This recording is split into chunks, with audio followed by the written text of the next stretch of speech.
আলোচনা অনেক প্রজেক্টের আমাদের আলোচনা হলো। হাবড়া হসপিটালে আমরা বিউটিফিকেশন অনেকটাই করছি। আমাদের 100 বেডের যেটা হয়েছে সেটার এবার বেড ফেড ঢুকলে ধরে ডিসেম্বরে স্টার্ট করে দেবো আমরা। এটা বেড ফেড ঢোকা, তারপরে এখানে কিছু মডার্নাইজ হবে। এই বিল্ডিংয়ের কিছু মডার্নাইজ করা আছে। চাইল্ড অ্যান্ড হাব যেটা আছে ওটাকে আরেকটু এক্সপানশান করব। এখানে কিছু পাখা নষ্ট হয়ে গেছে, সব পাখা লাগাতে হবে। প্রায় 100-150 পাখা লাগাতে হবে এইখানে। ও বাড়িতে পুরোটাই এসি আর পাখা থাকবে। পুরো সেন্ট্রাল এসি না, সেন্ট্রাল এসি করছি না, পুরোটাই এসি লাগিয়ে রাখছি। সেন্ট্রাল এসি তো তার আলাদা ওপরে প্রজেক্ট তৈরি হয়। আমরা করছি প্রত্যেকটাতেই ওই একটা কোম্পানি, পার্টিকুলার কোম্পানির নামে যে এসিগুলো হয় 1 টন 1.5 টন, সেটা এসব ভিডিও তত্ত্বাবধানেই হচ্ছে সব করা। এগুলো ভিডিও করছে তিনি। আর বাকি যেটা হবে হসপিটালে, আমরা সিসিটিভি এটাকে গেট পর্যন্ত নিয়ে যাচ্ছি। মনিটর থাকবেন এর ঘরে টোটাল। এবং আমরা রিসেপশানটাকে আর একটু অত্যাধুনিক রিসেপশান করছি। যেটা অত্যাধুনিক রিসেপশান মেয়েরা থাকবে, তাদের একটা পার্টিকুলার ড্রেস থাকবে, পার্টিকুলার ড্রেস পরে থাকবে তারা, যেটুকু টাইম রিসেপশান করে রিসেপশান। আর আমাদের একটা ডায়ালিসিস কী বললাম, ডায়ালিসিস ইউনিট, এসডিইউ, হ্যাঁ সিটি স্ক্যান, এই তিনটে কিন্তু আমরা একটা অর্গানাইজেশনের সাথে বিনা পয়সা করছি। চালু হবে, আমরা এখন অ্যাপ্রুভাল হতে গেছে স্বাস্থ্য ভবনে অ্যাপ্রুভাল পেয়ে গেলেই আমরা এখানে চালু করে দেবো। আর ব্লাড যেখানে বিনা পয়সা নেয়, আর যেগুলো আমরা ব্লাড এখানে গভর্নমেন্ট সবই বিনা পয়সা করায়, সেগুলোকে বলেছি যে অর্গানাইজেশনগুলো বিনা পয়সা করে তাদের আরও খুব সন্তর্পণে খুব ভালোভাবে যেন তার কাজটা করতে পারে, সেই জন্য তাদের একটু দেখা। আর মাঝে মাঝে একটু ইন্সপেকশন করা। আমি সুপারকে বলেছি যে আপনি মাঝে মাঝে ইন্সপেকশন করবেন। দুটো অ্যাম্বুলেন্স দিচ্ছি, এমএলএ থেকে ল্যাট থেকে দুটো অ্যাম্বুলেন্স ওখানে দেবো, একটা পৌরসভাকে দিচ্ছি। আবার নতুন একটা বেড তৈরি হবার পরিকল্পনা গভর্নমেন্টের কাছে পাঠাচ্ছি আমরা 100 বেড। মা ক্যান্টিনটাকে অলরেডি গতকালকে আর একটা 100 হবে, সবই 100 করে যায় বেড হয়। 300 না, এটা আছে 152 আছে, আর ওখানে 100। এটা অ্যাপ্রুভাল করতে পাঠিয়েছি, অ্যাপ্রুভাল হয়ে এলে তারপরে এটা হবে। আর মা ক্যান্টিনটা বড় হচ্ছে, ওরা এমইডি ডিপার্টমেন্ট তত্ত্বাবধানে হবে।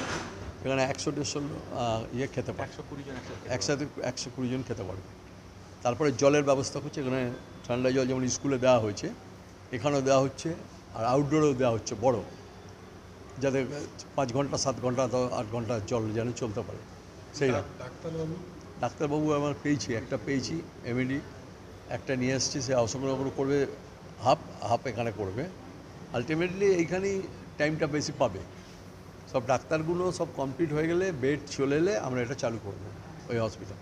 আর ওই 2 জন স্টাফের ব্যাপারে বলেছিলাম, যাদের টেম্পোরারি স্টাফ ছিল, যে অর্গানাইজেশন এখানে দিয়েছিল তারা এদের ঠিকমতো কাজ করছিল না, যে কোনো খারাপ অ্যাক্টিভিটিস তাদের হয়ে গিয়েছিল, যেটা হওয়া উচিত নয় হসপিটালের মধ্যে। আপাতত তাদের টার্মিনেট করে দেওয়া হবে, এবং সেই অর্গানাইজেশনের কাছ থেকে চাওয়া হবে, একটা কৈফিয়ত চাওয়া হবে, কেন এরকম স্টাফ এসে এরকম তার অ্যাক্টিভিটিস হলো, কেন অ্যাক্টিভিটিস হলো, বসিয়ে দেওয়া হলো। এবার তার কাছে চাইতে হবে, যে অর্গানাইজেশন দিয়েছে আমাদের, সেই অর্গানাইজেশনের কাছে আবার চাইতে হবে। আমাদের এখান থেকে আমরা নিজেরা দিতে পারবো, সে আবার চাইবে, কারণ এটা আবার স্বাস্থ্য ভবন থেকে আসে সিওমেচুর হয়ে। তার নাম দুটো আমি ঠিক আমার খেয়াল নেই, সুপার স্যাপ জানি নাম দুটো। এইটা অভিযোগ 2জন সরিয়ে দেওয়া হয়েছে তাদের। এবং এখানে 5টা মেয়েকে নিয়ে একটা টিম তৈরি করে দিয়েছি আমরা, রিসেপশনের টিম। তারা একবারে যতক্ষণ রিসেপশন থাকা উচিত ততক্ষণ থাকবে। রিসেপশন রুমটাকেও আমরা খুব পরিষ্কার পরিচ্ছন্ন করছি। এখন আমরা পরিষ্কার পরিচ্ছন্ন একটু হাত দিচ্ছি, গাছ ফাছ কেটে নতুনভাবে কিছু গাছ আজানো, এগুলো করে তারপরে এখানে পেপার ব্লক লাগছে আস্তে আস্তে। যেমন ন্যাশনাল হাইওয়ে যেমন করছে কাজ, এরকম কাজ করবে, এখানে কাজ হবে। আসলেই দেখা যাচ্ছে যে হাসপাতালে যে পেশেন্টগুলো ভর্তি হচ্ছে, সেই পেশেন্টের স্যালাইন যেগুলো লাগছে, সেই স্যালাইনগুলো বাইরে থেকে কিনতে হচ্ছে। কি না বলবেন? কিছু কিছু সময় যখন আমাদের ধরো আজকে স্যালাইন শেষ হয়ে গেল, কালকে কি পরশু দিন আসবে, ইকুইশনে আসবে, তাহলে সেই দুর্দশামের স্যালাইনের জন্য তো পয়সা দেওয়া আছে, সুপারকে দেওয়া থাকে পয়সা।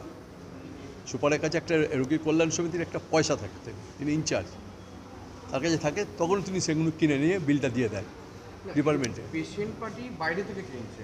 পেশেন্ট পার্টি কিনতে যায়, পেশেন্ট পার্টিকে এরা কিনতে পাঠায়, সুপার পয়সাটা দিয়ে দেবে, সুপার পয়সাটা দিয়ে দিতে হয় নিয়ম।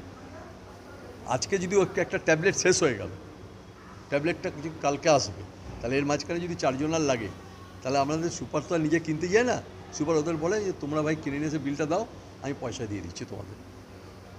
এইটা এখানে আমাদের আমাদের 1 পয়সা লাগে না, কোনো জিনিসে একটা পয়সাও লাগে না, 1 পয়সাও লাগে না, বিনা পয়সায় চিকিৎসা হয়। এই কার্ডটা থাকলে বিনা পয়সায় আপনার চিকিৎসা। অভিযোগ বারবার উঠে গেল, আয়ারাজের অভিযোগ ওঠে। আয়াদের অভিযোগও বলে দিচ্ছি আমরা যে একদম আয়াদের সিস্টেমে চলতে হবে। প্রত্যেকটা আয়া 40 জন লাগুক, 50 জন লাগুক, তারা এই লোকালি আশেপাশে যাদের আয়ার কাজ করে, যাদের ট্রেন্ড আছে, তারাই বাইরে থেকে আয়া কাউকে নিয়ে এসে ঢুকিয়ে দেওয়া যাবে না।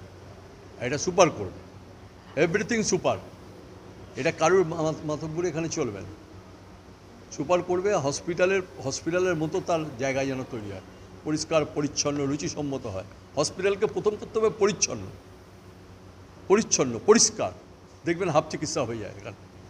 একটা আয়ার ক্ষেত্রে প্রায় 10 জন রোগীর দায়িত্ব না, সেক্ষেত্রে অনেক সময় কোনো পেশেন্টের স্যালাইন শেষ হয়ে যাচ্ছে। 40 জন আয়া আছে এখানে 40 জন আয়া আছে।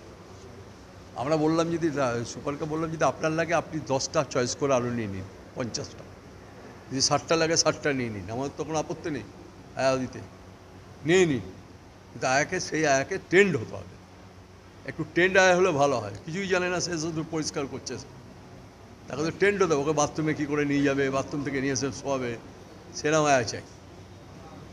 26-এর শুরুর আগেই নতুন হাসপাতাল শুরু হচ্ছে। অবশ্যই থাকবে তো, সবই নতুন অভিনব। মমতা বন্দ্যোপাধ্যায়ের পাড়ার সমাধান দেখছেন না, পাড়ায় সমাধান 10 লক্ষ টাকা করে পাড়া পাচ্ছে। 30 লক্ষ যদি 3টে থাকে 30 লক্ষ, 4টে থাকলে 40 লক্ষ, 7টা থাকলে 70 লক্ষ লাগে পাড়ায়? লাগবে না। দেখেন মানুষ উজাড় করে মানুষ যাচ্ছে, আমি তো ক্যাম্পে ঘুরছি, উজাড় করে যাচ্ছি। হসপিটাল আমাদের কাছে টপ প্রায়োরিটি, মমতা ব্যানার্জির কাছে টপ প্রায়োরিটি জায়গা। স্কুল কলেজ মমতা ব্যানার্জির কাছে টপ প্রায়োরিটির জায়গা। হাবড়ায় দেখুন স্কুলগুলো আমরা আরম্ভ করেছি কার দেওয়াল, কার চলে গেছে, কেউ ভাবেনি, এর আগে কেউ ভাবেনি যে এরমভাবে করা যেতে পারে কাজ। এটা মুখ্যমন্ত্রী মমতা বন্দ্যোপাধ্যায় ভেবেছে যেভাবে কাজ করা যায়। দাদা, এর আগের দিন বলছিলেন যে সুপারের গাফিলতিতে নতুন বিল্ডিংটা শুরু হতে লেট হচ্ছে। সুপারের গাফিলতি না, এটা হচ্ছে যে জেলার সিওমএইচ সাহেব টাইমটা দিলে আমরা এটা করে দেবো। সেটা কি আজকে বসে কোনোভাবে সমাধান কী হবে? আপনার তো টেবিল চেয়ার লাগবে, খাটের কাঠ লাগবে, তো আপনার তো চাদর লাগবে, বালিশ লাগবে, সব তো পাঠাতে হবে। তো এ তো সেন্ট্রালি পারচেস হয়, এটা তো আমরা নিজেরা পারচেস করতে পারি না।